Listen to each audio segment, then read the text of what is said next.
Hello, and welcome to Cyberdeck Users Weekly, a bi-weekly podcast about how to own technology. Today, I have a very special guest, William Casarin, who I follow on Twitter. Hello, William. Hello, greetings. Thank you for joining me. You are, you do a Bitcoin consultancy. Is that your job? Like, what do you do?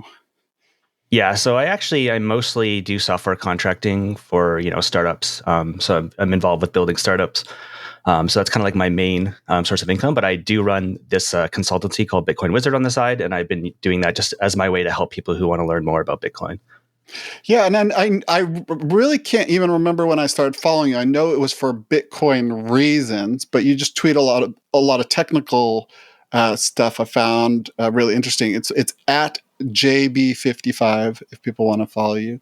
Check out Bitcoin Wizard. Is that how's that going as like that seems like a really interesting business model. Like, this is complex stuff. Some people want help. Like, do you have some cool success stories?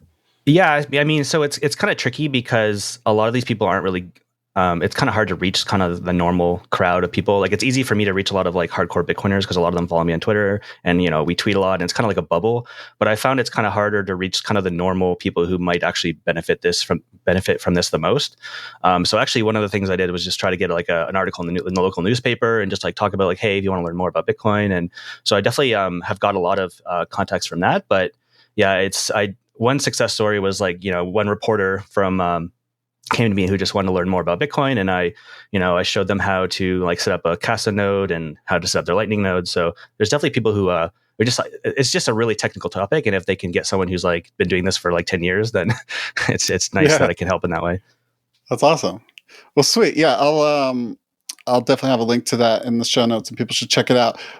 The reason I'm having you on this show, and this is kind of a bit of an experiment for me because I don't know you super well. I just love your Twitter, and I love these projects or screenshots or kind of indecipherable things sometimes that happen on your Twitter where you're working on something weird and cool. So we're inaugurating a new segment on this show called Explain Yourself. And we're going to go over some of your tweets. These are all from the month of May. And I'd just like to hear a little bit of the backstory of what's going on here. All right. Thinking about hooking CI build events into my system notifications. I already use, and there's a GitHub link to IMAP Notify. So perhaps I can just tag new CI emails with not much and display a notification as they come in, thinking face. And there's a follow-up tweet. Started working on a personal cloud webhook notification server in Rust. I'm using the noise protocol for securing communications because who uses TLS anymore? I'm using this lib, which works great. And you have a link to Snow, which is a noise protocol. I didn't realize how crazy it sounds. Like when someone really reads cool, it back to me, right? That does sound kind of like this raving maniac. It's like cyberpunk though, too. Yeah, I guess so. I guess you want me to explain what's going on there? Explain yourself. Yeah, so I feel like might need a lot of context, but a while ago I switched away from using Windows and Mac OS because I just wanted to see what it's like to build my own kind of desktop experience. So when you don't have all of the stuff that's provided to you, like a notification bar or a notification center in Mac OS, you tend to have to build everything from scratch. So in this case, I simply wanted a way to get alerts to my computer from various sources on the internet. So that didn't exist. That was in a good form and in an easy form for me to install. So I was like, hey, why don't we just build it? And the cool thing about being a programmer is that it's actually fun to kind of build things. So I just wanted to see if I could build this little cloud notification system that I could hook into. I'm still working on that one, but.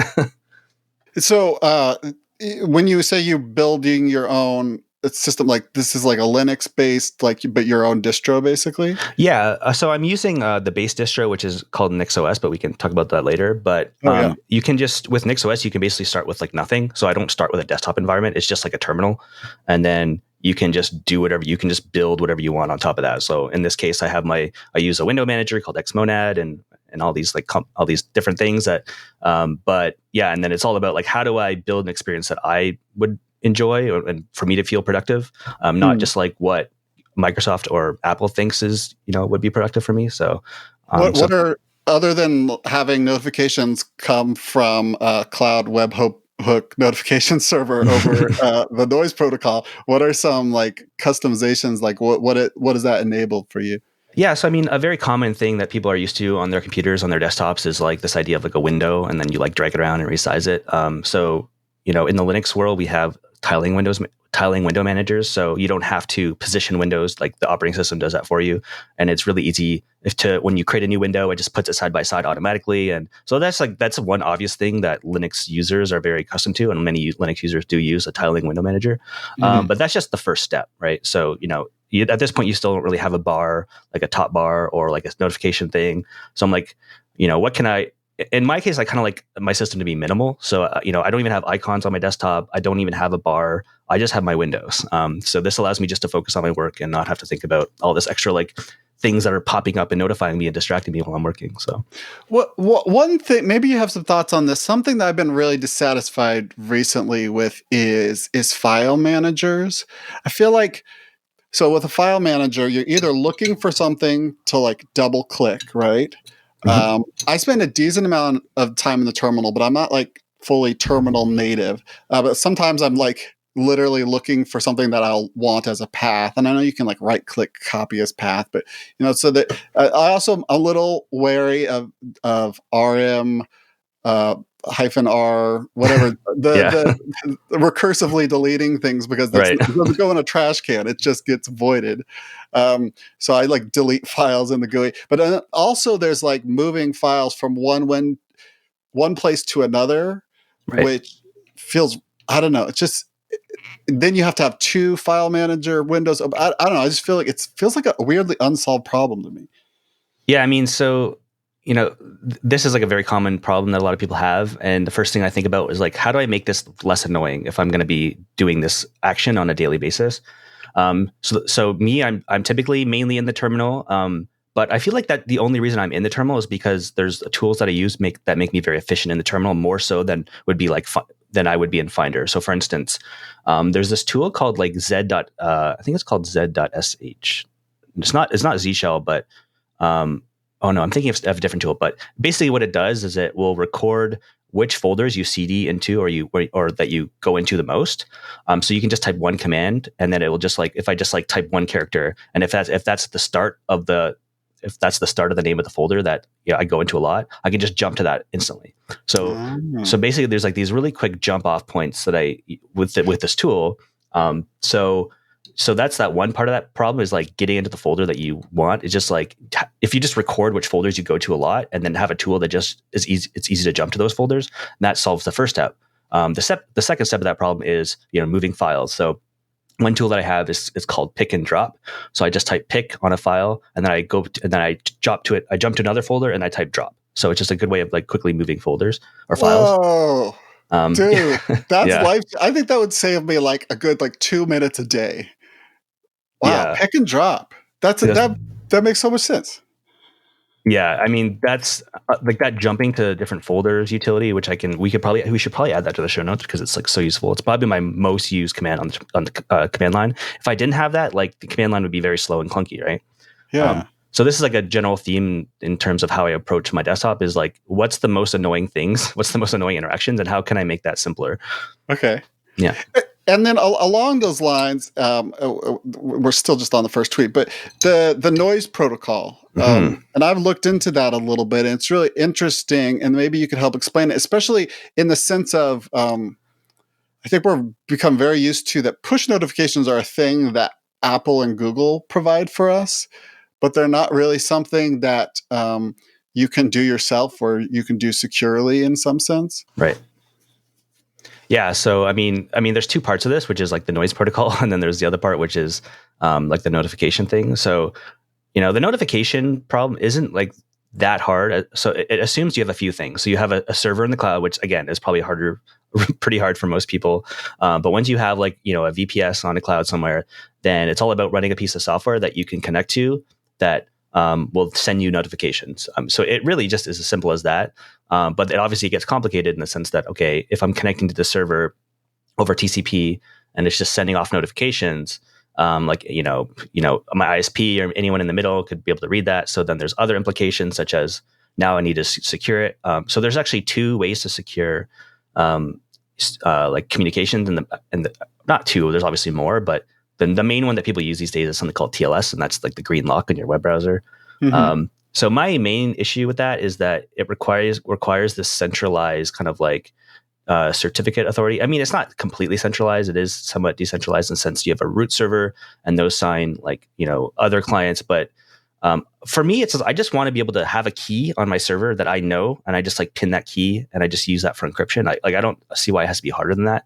So noise protocol gives me a way of doing that without, opting into this kind of certificate system, which is, maybe might not be secure. And we've seen in a few situations where, like in Iran, where they counterfeited a certificate and were able to, the green lock still showed in their browser, but, Iran was able to read Gmail messages. So it's not like, it requires a certain amount of trust. So noise is like an alternative kind of encryption protocol stack for securing communications. Do you see more stuff getting secured with noise? Like I'm a little new to noise. I was looking into it, and cryptography just really bounces off my brain, and I've got the vague idea that you can share public keys and you can keep your secret key, and then you can do kind of cool negotiations and hashes. There's the what's it called? The fact that two people can negotiate in the open. Right. Diffie-Hellman. Okay, there you go. Thank you. Diffie-Hellman. Key exchange. But have not actually expose their own secrets and then be able to send encrypted messages. I think that's really cool. But I do think obviously most traffic is going over TLS right now. Is this something that people are going to do more of? You think? Is it getting easier to kind of roll your own? Because that's the classic thing. You're not supposed to roll your own crypto, right? You're supposed to rely on someone who's good at it. Yeah. So me personally, I'm not a cryptographer. I barely know anything about cryptography, but noise is one of those things where they built this. They thought hard about how to secure these communications, and I can just use a library like Snow and Rust, and just use that key exchange mechanism and all the things they built into it using the latest cryptography. And I just use a library. So I wouldn't recommend rolling your own crypto, but noise is one of those things. Is hey, it's an alternative that I can play around with and try it out. So noise is really interesting because it seems like a lot of it's relatively new, and a lot of interesting software is starting to use it. Obviously, so the Lightning Network uses it, which is kind of cool, like a variant of it. WireGuard, which is like a new VPN solution, they're also using it. So it seems like it's this cool alternative to TLS, and I'm looking forward to using it in my personal projects. So, yeah, I gotta tackle it. I really want to be able to put things on my own private cloud and communicate with them with my own encryption in some way, and so this seems like the way to go for that. Yeah, it's maybe not because it's just like a library. There's really interesting projects in this space like Tailscale and Zero Tier that I recommend people check out, which are kind of like private overlay networks or private VPNs for your devices, and that's just so much easier to use, and you don't have to think about securing the individual link. It's just about you can just have all of your network communication secure on across your devices. So. What's the trade-off there? The trade-off is, I don't know. I guess it's just I don't see why I don't know why more people don't use it. Definitely check out Tailscale. Okay. It's you have encrypted communications, and you don't have to worry about setting up Tor links or noise protocol links. But yeah, I don't know. I guess the reason why I was considering using noise for this project instead of, because obviously it's a Zero Tier and Tailscale, they're all encompassing solutions. So it might not be good for one-off things, but it's great if you just want to secure your home network. Okay, sweet. Okay, so next tweet finally. Just scraped 20K chess puzzles from WTHarvey.com. Maybe I'll get around to using my C game engine for a 3D plus 2D fix/Lichess client with puzzle support. Follow up doing this because why not? And this is audio show, but there are screenshots of a 3D game engine showing chessboards. So what happened here? Yeah, I mean, so I actually got into programming because I wanted to make video games. So I wrote my first program when I was around 10 years old, and I spent 10 years trying to make video games with C++. Okay. And I was just so annoyed because like C++ is terrible, and eventually made me not want to get into programming or into game dev. And Oh, wow. um, just because like I realized I liked programming more than the actual just one act of doing game development. But game development is still one of my passions. So, and like building things from scratch is one of my passions. So when you combine those two things, I decided to write a game engine in C from scratch with like no libraries or anything. And it's just kind of fun to have one of those kind of like systems that you can kind of use and build off of. So in this case, I was like, oh, I've been getting into chess recently. So I was like, hey, why don't I just try to, make a chess game with my engine? Because like, why not? I don't know. I was bored one afternoon, I guess. So is this engine like a software renderer or it's GPU? Yeah, it's GPU, so it uses OpenGL, which it makes me kind of sad because like there's all these cool new graphics APIs like Vulkan that I kind of want to rewrite it in, but now it's like, it's just going to be more time that I don't have. The Vulkan Hello World for a triangle versus I the know, right? OpenGL. It's a lot. It's a lot to absorb. But I there's like. something just there's something really nice about this, like the Vulkan API, in the sense that it can run in so many different like devices without, and this you don't really get that as quite the same with OpenGL, and you have the higher performance. So I don't know. I really want to rewrite it, but I don't know. I don't have Because time. it feels closer to the metal, right? It's It just definitely is. Like it's conceptually basically you're pure. just sending commands over to the GPU buffer, and it's like, yes, this is what I want. This is what I want. I want close to the metal. I want to know what my system's doing, and it's just kind of like more beautiful in that way. Why? Okay, for people not familiar with graphics programming, there's there's shader languages, right? Right. Which are small programs that a lot like C, but with some like some fanciness and some like GPU specific type stuff. Um, like, why aren't there higher level GPU programming languages? Like, what? Where did we go wrong, or is there just something so different about them that you can't make a high level programming language? Yeah, I mean, they are really different if you think of the context in which they're executing. So when you're running a program on the GPU, like there could be like millions of the same program running at the same time. So you could have a program running for each pixel. So like that would be like a fragment shader. And obviously, you So can't have like a garbage collected language on there, that kind of thing. I mean, if you're crazy, you probably could. But like, yeah, it would definitely be hard, I think, because it's you're in a different context. But there are they're trying to make it more general purpose with like OpenCL, CUDA, and all these things. So Hmm. people do general purpose, but yeah, it's a very different computing environment than your typical like reading from like a global memory and doing things that's just makes more sense for general purpose languages. So yeah, it's just different.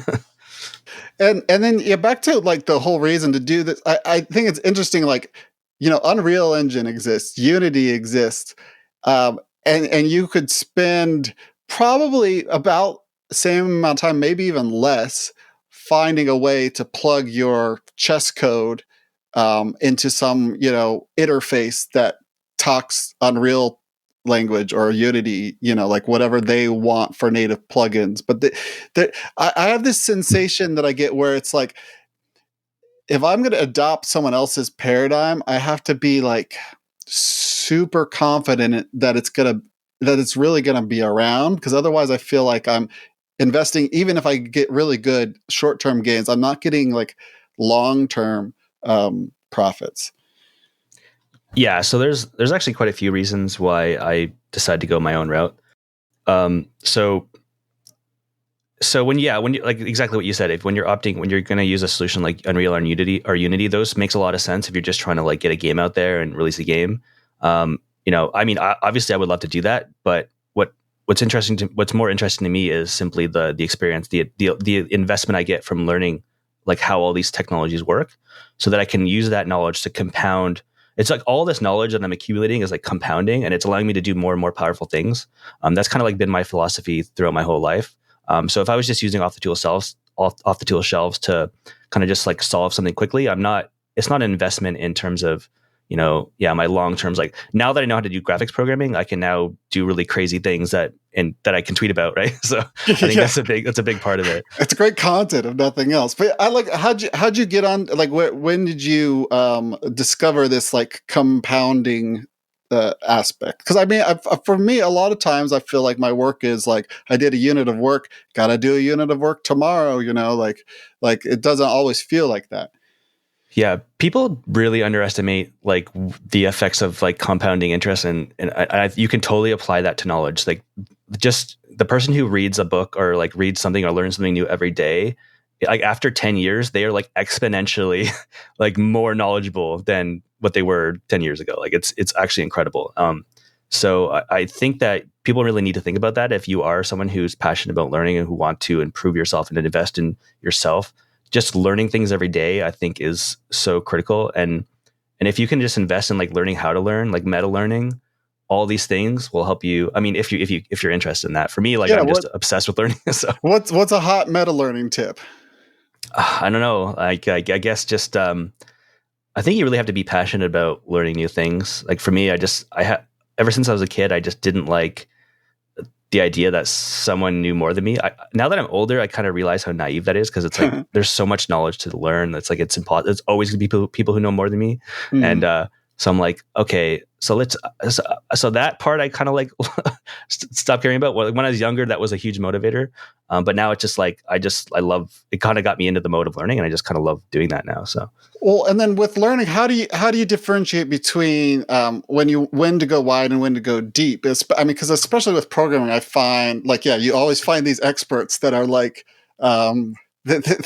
they did that thing where they learn a new thing every day for 30 years about one topic, like oh yeah, that's depressing. 3D graphics or whatever. Yeah. Like how do you do you chase after that, or what? How do you think about that? I have like a really good. I mean, I think this has been said before somewhere, but there's a really good visual analogy I like to use, which is like the roots of a tree.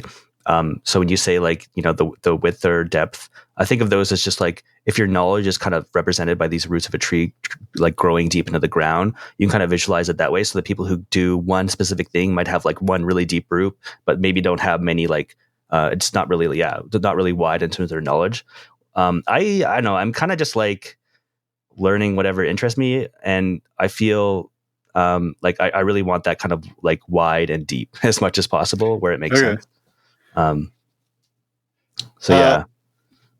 All right, we got another tweet. Bitcoin D plus USDT plus eBPF plus BPF trace. Oh, I'm going to have fun with this. Did you have fun? I had so much fun. I'm still having fun. I recently Bitcoin D is Bitcoin Core, right? Yes. USDT is Tether. No, so I know new people would be confused about this because USDT has a different meaning in the Linux world. But okay, what is it? It's user space defined static tracing or something. Wait, I recently learned about this. I'm sorry, you BPF people, I'm butchering it. But yeah, Google USDT BPF. But yeah, they're basically a way of adding traces into your software that basically have very to low overhead when the program is executing, because they just kind of like empty instructions in your program. But the Linux kernel can actually plug into those and trace to see what your program is doing. So I realized this would be really useful in Bitcoin, where I just want to see what my node's doing, because sometimes it's like this black box. And it's kind of, so that's one of the things it's actually really fun doing for me, is just jumping into the Bitcoin core code base and like, how does this thing work? Because it's actually quite big and complicated. Usually it's the only way to figure out how it works is just to ask Peter Bolle, because he seems to have the most knowledge. But reading code is the second best option. So the idea of tracing is you click a button and then you see what code path that goes down, what gets lit up when you did that, and then you can kind of like reference that with the source code and like, oh, I kind of see what was calling what. Yeah, and one of my motivations was I just wanted to see if I can improve the performance during the initial block download. So I just wanted to add a bunch of traces, and then with this BPF trace program, I could use it to kind of like time the traces, so I can see if I'm getting an improvement over time and things like that, and to build statistics. So it's just been really useful just for introspection of a running Bitcoin node. Yeah, so for people who aren't familiar, the initial block download of Bitcoin is, well, I guess I'm one of those people. It's like 250 gigabytes right now. Like there's like how big is the blockchain? I should just pull this up on the dashboard. Let me just check my local directory. It's Rudy Bitcoin. It's a decent amount. I have about 300 gigs in my blocks. Okay. Right now. And when you do the initial block download, there's a lot of time spent obviously physically downloading it, but the Bitcoin node goes through and verifies every single block. And so, especially on a slow computer like a Raspberry Pi, this can take, days or a week. I think, yeah, it just takes forever. and so it's not good. What's your insight right now? Like, what do you think Well, is taking the majority of it is actually just the ECDSA operation. So if you actually just run a performance benchmark when you're doing IBD, it's really just verifying all the signatures on all the transactions, and that seems to be the majority of the. And there's only so much you can optimize that one function, and it's already pretty optimized. Like the library that does that is called libsecp. 256 whatever, and so like those guys like Gregory Maxwell, Peter Wolle, Jonas Nick, Tim Refing, I think. Yeah, all those guys, they're like genius optimizers and they're genius cryptographers, and they've optimized it to hell. So there's not much more performance you can get out of that. But so what I'm interested in recently is just like, what else can I squeeze out of in terms of performance? But yeah, I mean, it's pretty optimized already, so it's kind of it's been hard to do it. Does that like, do you like easy wins or versus like banging your head against the problem for a week? I mean, I don't know if anybody enjoys banging their head against the problem, but there is like, I guess, the euphoria of if you do succeed at that. It's just really a big unknown whether you do succeed when you're like doing a hard problem.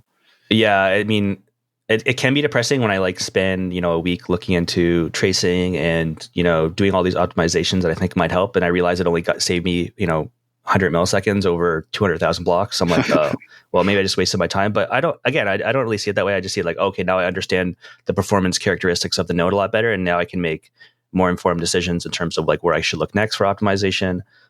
So I don't think it was ever like a waste of time. I learned a lot of things. I learned about tracing and all these things. So as long as you're always learning something during the process, I think it's valuable. It's beautiful. Okay, so next tweet. So when people ask me why I write mostly C now, realizing that complexity was the root of every programming misery I have run into in the past 2 decades. Okay. Oh, I get it. You're realizing that complexity was the root of every programming misery. Complexity is everything that isn't important when programming. Yes. OOP is an example of this. Yeah. So this came out of like those 10 years as a kid using C++, trying to build programs, like just trying to build a game. Like I wasn't really super interested in programming. I just wanted to build a game. And I realized like it was really difficult. I was always bashing my head against the wall. I was trying to figure out why I've always had to rewrite my engine like 20 times. And after those 10 years, it's really sad it took me 10 years, but I realized it was just because the language itself, and in this case, OOP is object-oriented programming, is just like that shapes the way you think, and it shapes the way your program's constructed. And it just turns out that way of thinking is a really bad way to construct programs. So I realized that after 10 years. And I'm trying to think of like why was it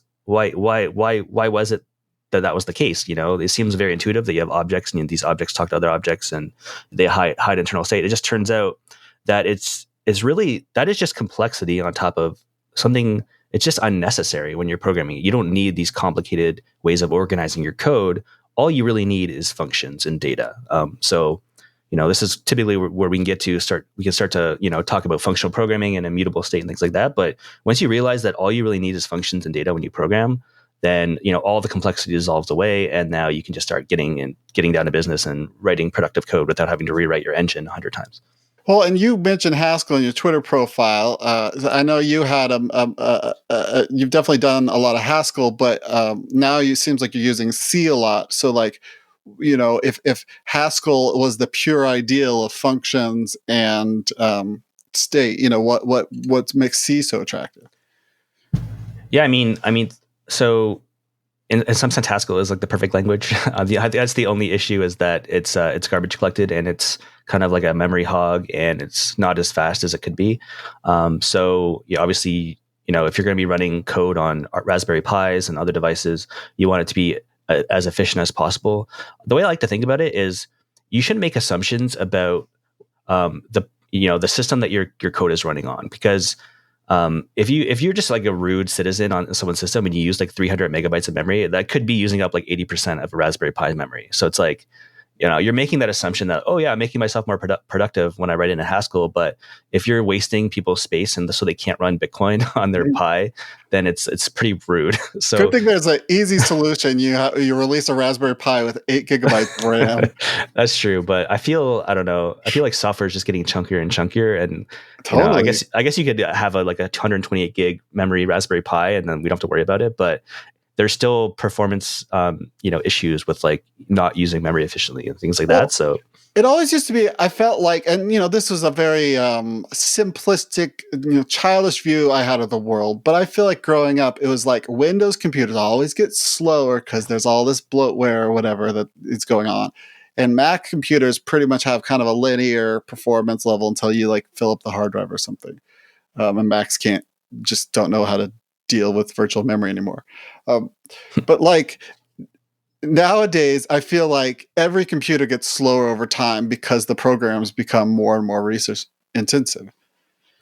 Yeah, I mean, someone who like talks about this a lot, which I agree with, is this guy named Jonathan Blow, and basically, software's been getting a free ride off these like amazing hardware improvements for so long. And I think, frankly, software developers have gotten lazy, and they're like, well, if these computers are just getting faster and faster, I can just use these programs or programming languages where I don't have to think about memory management or anything hard, and so I can just get the code out quickly. Unfortunately, when everyone on the system is doing that, it does have a performance issue, even if you have 32 gigs of RAM. Like, think of like how much memory Slack uses. Like, imagine if every program on our computer was like as memory hoggish as Slack, there's only so much hardware that can start to run all this stuff. So, and they only get away with that because they're a program that you need to have open all the time. I feel like I mean, I don't personally run or keep. I mean, I guess I have to nowadays because it's like so many people I work with, but use Slack. But yeah, I mean, I don't want to run Slack because I just don't like the idea of wasting my memory. I thought I was escaping Slack, but it always keeps on bringing me back. And so now I'm like running Slack, Zulip, Discord. Sometimes I don't actually have a client for Mattermost, so that's typically in a browser tab, but like it's compounding. One way I've been trying to fight this is there's a really cool program called Bittleby, and it's a way of connecting to all these services. And then I just use my IRC client to, so I use this for Discord, even though I've had issues with the Discord driver recently. But it's my way of fighting back against like running like 8 different browser tabs that are using 300 megabytes of RAM and annoying me. But you can't see if people are typing, right? Yeah, I don't care. I just don't really care I don't care if they're typing. Just send me the message. Let me tell you, several people are typing right now. I don't care. I need to figure out. This is another tweet. I need to figure out a good Fediverse cross-posting setup. This is right. Timely and topical. I just did an episode about facts and just wanting to get off of somebody else's platform, really, as much as possible. So yeah, what are you thinking here? Yeah, I mean, in the general theme of kind of, you might have noticed kind of like independence from having less dependencies on people who can just censor you or shut you down. I want that of my money. I want that of all my tools. I want that of my, my software. So obviously social networks are a big one as well. I'm not that racy on Twitter. I'm not like, doing anything bad. But if I was someone who was a political person and I wanted to tweet, I definitely would be wary of using Twitter. So, something I really hope more people switch to Fediverse because it's definitely more decentralized and you can kind of run your own node like you can in Bitcoin and get messages sent to you. But that just goes along with I want to be able to like post it to the Fediverse more and Mastodon. But I just need a way to like post to both platforms because I do enjoy Twitter a lot. So is that your primary outlet for that right now is like Mastodon basically?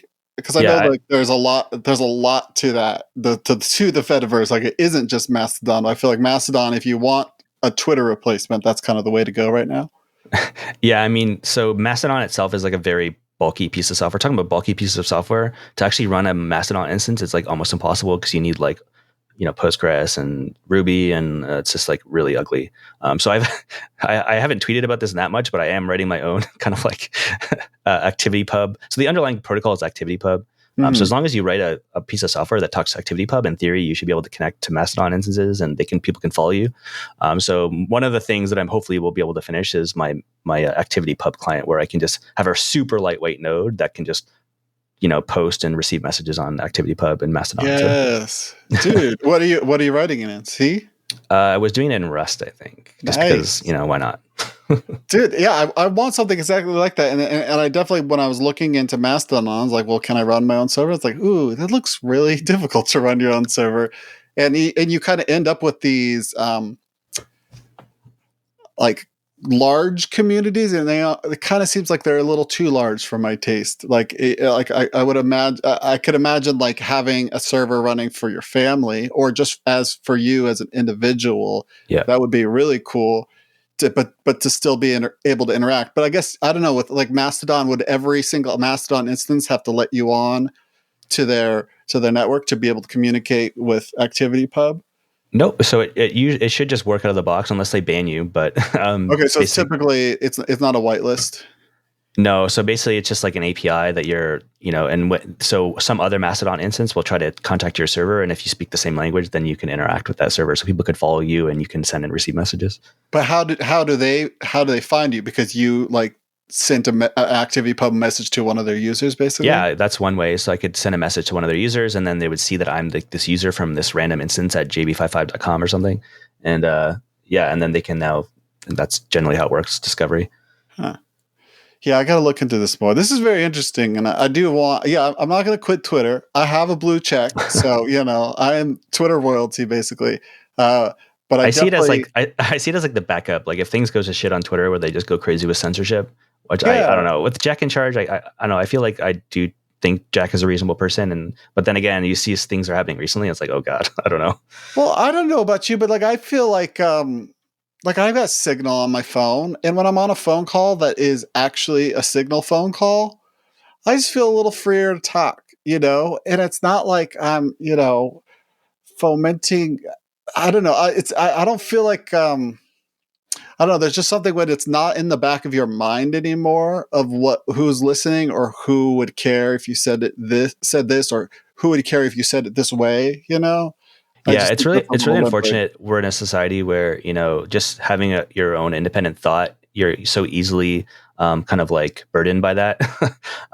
So yeah, it's kind of unfortunate, and that it's kind of resorted to like people creating pseudonym accounts just so they can speak their mind. And I generally just I do that all on my public account for good, or for like that can be good and bad. But I don't know. If I was more political, maybe I would not want to use the big platforms. Go full NIM or okay, so that ends the section of the show called Explain Yourself. I think you did a great job. Thank you for doing that. But I do actually have more tweets to jump off of. But sure.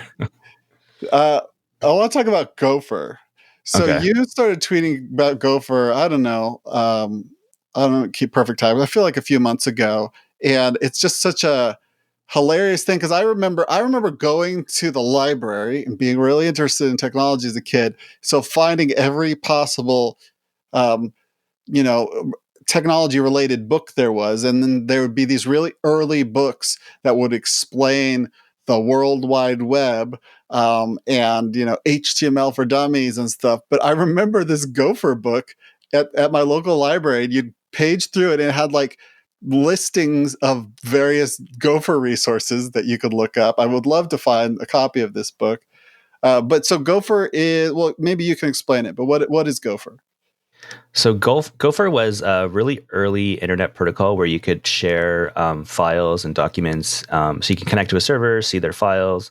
So this was alternative to the World Wide Web, which was like this idea of like hypertext documents, XML documents. So yeah, I mean, it's just a very simple protocol for like accessing information on the internet. So does it have links? Yeah, so there's a way to like jump between folders. But yeah, it feels like you're almost like FTP like, but not as horrible. But okay. Yeah. And then what do you do with it? Maybe I should like start with like motivating like why I'm interested. Like Yeah. why do I think this is actually kind of interesting in this current time? So this actually all started when I was I was just thinking about how awesome those readability features on the browser where you click like make this readable and you get like Yes. you get sort of all that crap around the article you don't care about. You just want to read the content. Yeah. I'm like, wouldn't it be cool if there was a web browser where it was only like markdown documents and you can just go and the only links you could click actually only go to other markdown documents. So I was like, I'm like, this is what I want. If sometimes I just want to look up some information or just do some reading. I don't want like sound or ads or all this annoying crap annoying me. So I'm like, I started looking into this and I tried to build a prototype and I ended up failed. I forgot about it for a while. And I came back and I realized I found, I don't know where I heard of Gopher. There's like this, I don't know. I honestly don't know. I'm reading something random, but I realized I was playing around with it. And I'm like, this is kind of like what I wanted with the Markdown browser, except it's not Markdown, it's plain text, right? Mhm. And I started going through the Gopherverse. I don't know if that's what you call it, but and there's like a lot of interesting people doing short stories and just writing about their like personal lives, and it's just content. It's just interesting writers and content. I'm like, this is what all I really care about when I go online these days. I don't really want to be blasted by ads or trackers or JavaScript that just annoys me. And this protocol is so simple. It doesn't there's no JavaScript. Like you just connect to a server, they send you a text data, and there's no chance for you to be advertised to or annoyed. So I don't know. It just seemed like this was like something I originally was searching for, and it's a little bit different, but it just seems to be the largest version of that I was thinking. Yeah, I had a very similar thought along those lines in the sense that a lot of people write in Markdown, especially more technical people. Like if you ever go to a GitHub repository, the README is a Markdown file, and so people are pretty used to it, and so they'll write their blog in Markdown, and then the kind of the static blog thing happen with like Jekyll and whatever, where people just take a folder of Markdown files and then spit out HTML pages and then host those. But what if you could just read the Markdown files? There's another project. I don't know if you're aware of it. Gemini, that is like Gopher plus Markdown. My only thought is why didn't they add? I mean, you don't have to speak on their behalf, but why didn't Gemini add images? Like is that are images a real slippery slope? Well, there's nothing stopping you from writing like even a Gopher client that just if it sees an image. So there's different kind of like types of links in Gopher. So there's like text files, there's folders, but you could also just have an image link. Usually, most clients right now that I use, I have to download the image and open it in my image viewer locally. But there's nothing stopping you from writing a client that just shows those images inline. Okay, but yeah, that's kind of like the flexibility of this protocol is like, it's just, you can do whatever you really, really want there. And so so there's nothing stopping you from clicking on a link to, like, what if you click on a link to like a Markdown file? Like, is Gopher mostly .txt files? Like what are you hosting when you host a Gopher thing? Yeah. So right now it tends to be, some people do host Markdown. I just find that kind of annoying because I just want to read plain text. And there's no content type support in Gopher, so it doesn't like my client doesn't know that it's Markdown. It just looks like a plain text version of Markdown. If I'm viewing Markdown, I want to see the rendered version typically. Right. So I'm imagining a Gopher client that like if it sees the .md extension, it renders it. For sure, you could totally do that. Yeah. And then it could also render the image. Wow. So Gopher's got everything I need, basically. Right. I think that's the realization I had is like, I could just write a client that just does my Markdown thing. The only issue with Gopher in that kind of vision of a Markdown browser is that you would have to convince more people to write Markdown on their Gopher. Like most people just use plain text because that's like the lowest common denominator. But yeah, you could totally imagine that there was like, just people started using Markdown more on Gopher and you make a render. It could be kind of exactly what I was thinking of. Yeah, well, and I don't begrudge people wanting to do plain text, but I find like the information hierarchy of having headers and italics and bold and stuff like that really helpful, especially for skimming. But yeah, I feel like Markdown is like this subset of HTML that is just unexpressive enough that you can't do something bonkers. And I mean, I'm sure you could figure out something really wild with it, but you can't have you can't write a popover newsletter sign up form in Right. Markdown. Exactly. And yeah, and just like and to your point that you're talking about before, where you have to like write a static site generator, like why go through all those hoops? Like, you really just want to focus on writing the content, and you should be able to like take that markdown file and just drop it on your server, and then people can read it in their rendered client. Like, I don't see why it has to be more complicated than that. Yeah, So I feel like I think it really will democratize like content publishing, where it just really lowers the barrier to just publishing content online, and that's really cool. Because you're just putting it in a folder, basically. Yeah, and that's like all I really have patience for these days. So that's why I like Gopher for writing my blog posts, because I just write a text file and I just rsync it to my server. I love that. Yeah, I like wrote my own static site generator in Rust, and it was just like it was pretty easy to use. I put a markdown folder in a file, but then I'd have to go like run my cargo run my Rust project against that folder, and then I'd have to upload it. And I just like, because I didn't automate it enough, I stopped publishing things. Like, exactly, which is weird. Like, you need to, the cumulative time it would take me to automate it all is definitely more than it would take for me to publish a blog post every week using my current system. But the friction just keeps me away from doing it. There's another interesting aspect of this, because I talked to a designer about this idea, and she was horrified, because they're like, this would put me out of work. It's like, if there's nothing to design, right? Well, so here you can do theme packs, right? So there you go. That's true. Yeah. If you've got a browser, a Gopher browser or a Gemini browser that renders Markdown, you can create a theme pack for that and choose any colors you want, any fonts you want. You could have a tiling background image. You could really go wild with your theme packs. Yeah. There's just like a lot of creative types who are like more artistic. They definitely like the flexibility of the web, because they can kind of design their site to be kind of reflect their style. But yeah, it's definitely, so there might be kind of like a bifurcation of two different content types, like people who just want to read text and information, versus like, the web might be more, artistic, and I don't know, but I really want a web that I can just read stuff without being annoyed. That's all I want. Well, do you remember like the Flash web? Like, that was, oh god, visually very distinctive. Like, I feel like we have much more of a monoculture visually right now on the web, right. where people know kind of what a website it should look like, and so it looks like that. But man, Flash was a wild west of interface paradigms. I do think there's another interesting aspect of client software. Like, it's kind of, I don't know, it's kind of, people have been starting to treat their web browser as like this operating system where you run all your apps inside. Mm-hmm. I just think I don't know, I'm not really interested in that vision of the world, just because, I don't know, it's just so complicated to stack.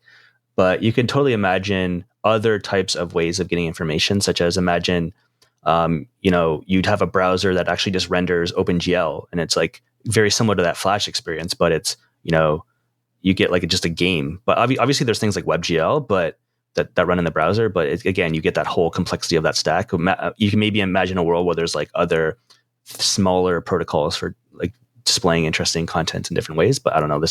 People aren't thinking about this right now. People are just thinking about like, let's just put everything on the web. Let's put VR on the web. But I don't know. I don't think the metaverse is going to be in the browser. That's like, you know what I mean? What is the web metaverse going to look like? I don't know. I think the metaverse is going to be protocols. It probably won't these days, because people don't care about protocols as much, but maybe it will just be in the browser, and I'll be very depressed. But why it has to be very efficient. So for something to be very efficient, you need to have a very streamlined protocol. Like data has to be very small over the wire. Data has to be very smart over the wire. Like, small packets of data should be able to render very complex things on the other side. And to do that with the existing stacks, I just don't think it's really doable.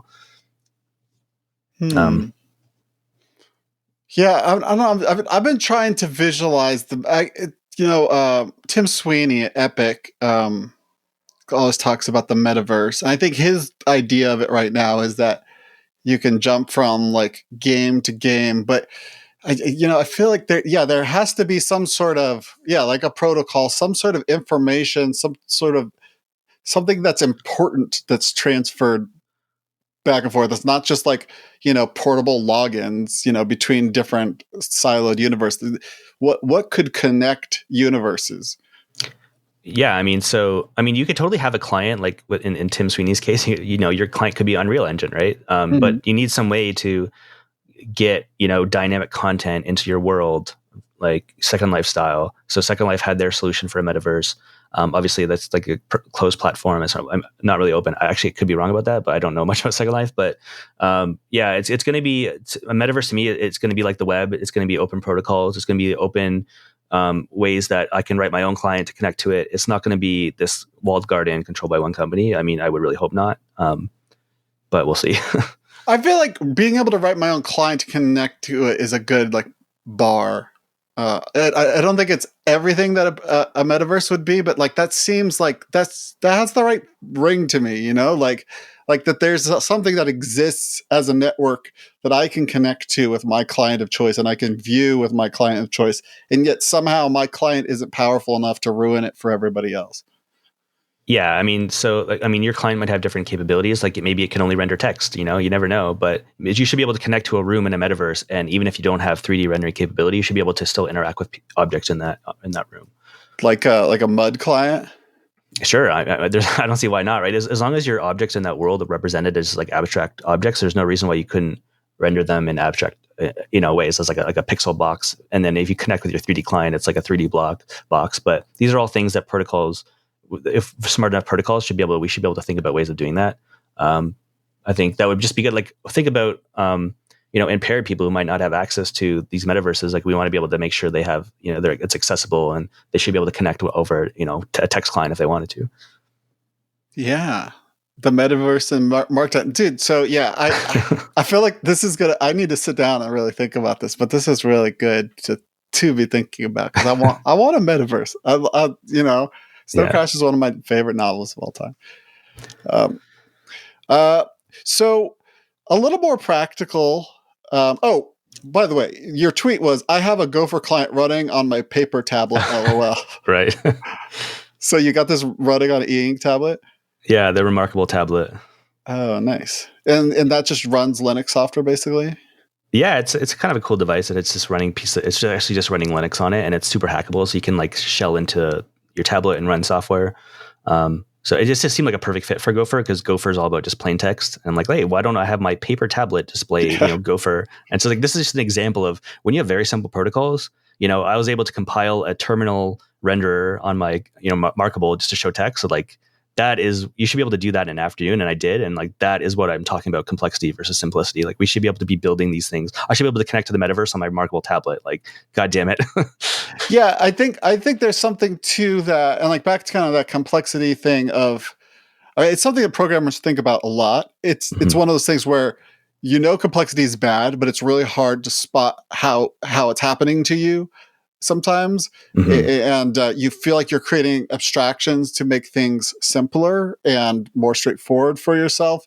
But then sometimes you realize that the way you hid the complexity actually makes this whole project, now it's not composable. Now you can't, it doesn't work with other command line programs, or it doesn't work with the metaverse, or that it's like somehow you ended up with this blob that doesn't like to work with anything else because the way you hid the complexity.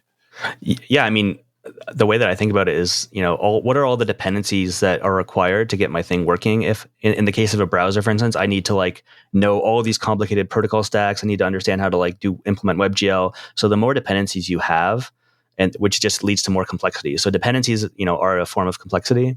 So the simpler you can make it, the less dependencies, and the easier to hack it will be. So that's the kind of the way I've been thinking it these days. And that's why I'm kind of like tending toward like less dependencies in my projects, less dependencies on third parties. What's the simplest thing that's really powerful that doesn't require me to connect to some Zapier service or something stupidly complicated that I don't want to have to think about.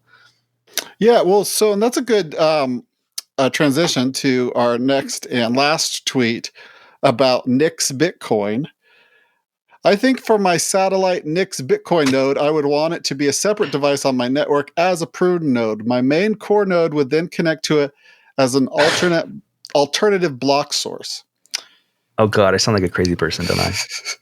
Well, I mean, obviously, you're soon going to have a satellite NIX-BITCOIN node, and you're just trying to think of the best way to use it. Yeah, I do have that. I bought the satellite so I can like receive Bitcoin blocks from space, and I still need to set it up. But my partner is like super against it because it's like she likes to hang out on the patio and she doesn't want to see this giant satellite dish. How to But solve eventually, that? I will get my blocks from space. Damn it. Sorry, what were we talking about? Yeah, well, so NIX-BITCOIN is a Right. project you've been tweeting about a little bit, and and you're also really into Nix, like you said, that's your operating system where you started with nothing, and you built up, the environment that you want. So maybe you could explain a little bit of that. I know that there's a lot of concepts embedded in that, but I think it's really interesting. Yeah, I mean, ultimately, like as much as I hate dependencies, I am dependent on software that other people have written. I'm not going to write the kernel from scratch or all these things. So you need some mechanism for pulling software from around the world, ideally in source code form, because you don't want to be running random binaries on your system. At least I don't. So Nix is kind of this interesting way to kind of like do that in a sane way. Like how do you like pull down these packages? How do those packages refer to other packages, and how do you make sure that nothing in that entire process like injects a virus that steals your Bitcoin or something, right? Mm-hmm. So NixOS, was this novel invention by Elko Dostra. Hopefully, I'm not butchering his name. Sorry, but is this idea where your entire system can be this pure function, this immutable declarative expression that just says like once I give it this formula, like this magic formula, it can figure out how to pull all the source code down, build all the software, and do it in a way that ensures that there's no one like injecting bad viruses in it. So the way I like to think about it is the one way I like to talk to other like normal people about this. So for instance, one of my most annoying interactions with Windows is it'll just like randomly restart while I'm in the middle of something. And Mm-hmm. it's such a common, like, why does this happen? It's like they feel the need to like inject some random binary into my computer at some random time and like destroy my work. Well, and even if they don't reboot right in the middle of you doing something, like sometimes I'll reboot Windows and it's like, aha, now is my time to update. It's like, wait. I actually really need to use my computer. You can't just lock Sorry. it down. Sorry. So it's like that's like this idea like they have control over you. It's like I don't like that where it's like I want to be able to actually have control over the of the software in my computer. Like otherwise I just feel like I'm just like in a horrible relationship where they're dominating me in some way. It's very disturbing. But so NixOS respects me and like when I want to update. And when I do decide to update, it does it in a way that if the update fails, I can atomically roll back. So it's a really interesting idea because, so like, yeah, I could just I could just switch a new state and like maybe even if it breaks the kernel, I can just roll back in a complete, because the entire system is like a pure function. It's immutable, and all these really cool properties. So maybe that'll be the future of, maybe Windows and Mac will switch to that eventually. But for now, I get to play with it and have fun with it. Well, and I think about that a lot in the terms of like, what's the IT guy's automatic response? Did you try turning it on and off and on again? And then if it still doesn't work, then the IT guy comes over and he maybe uninstalls something and reinstalls it.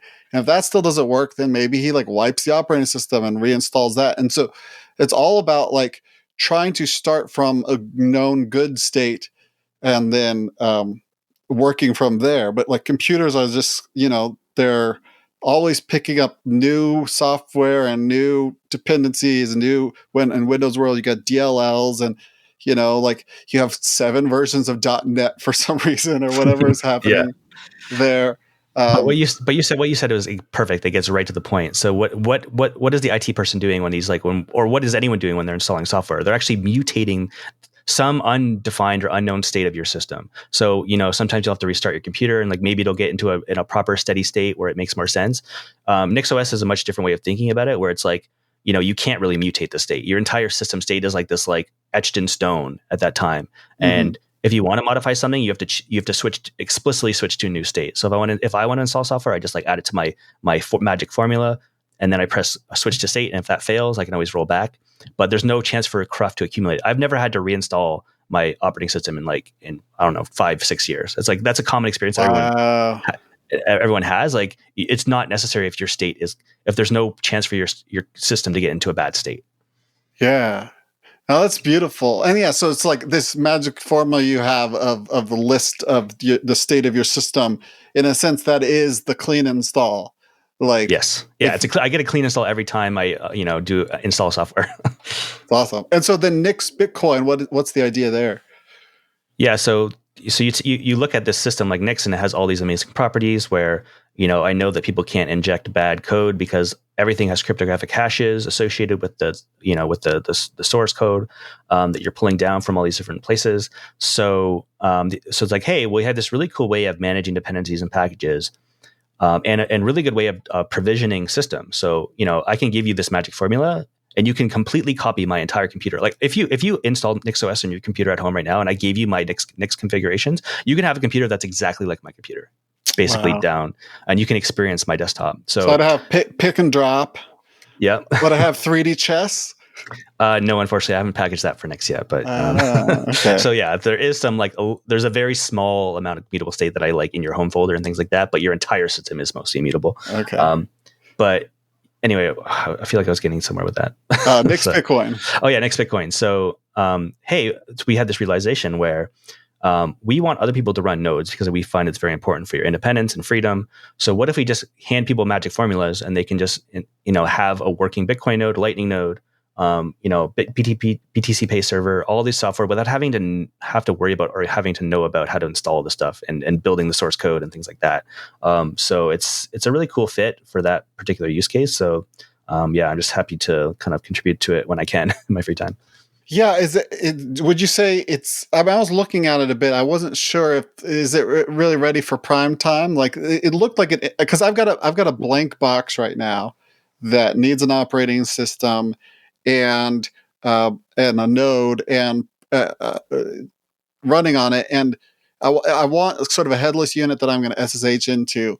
And so I've been trying to decide like how the thing I know is Pop OS, which is like a fork of Ubuntu, and it's just so super easy to use. So I know I could just plug this in to my monitor, get it all set up, then unplug the monitor, and just kind of be good.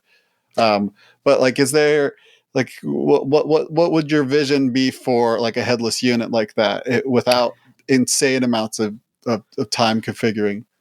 Yeah, so I don't think we're there yet. So we have this like kind of this cool technology that we think is going to be a really good idea, but there's a few things we still need, such as we need some type of GUI, so where you can configure it from your web browser. Because right now it's like you have to edit text files, which isn't ideal for like normal people. So that's a big thing that I've been actually playing with, is just trying to build a GUI management tool for NixOS machines. So that will be a huge thing, and then once we have that, then it's just a matter of making a nice product for people that they can buy and just use. Like a off the shelf node. Yeah, I mean, so obviously you'll still be able to like run this software and run like NixOS rebuild and get a system working if you're technical. But for most people, they should be able to. The way they can interact with this is simply by buying a node that uses NIX-BITCOIN. And then having a way to manage that themselves. So if they want to update software, they obviously should be able to.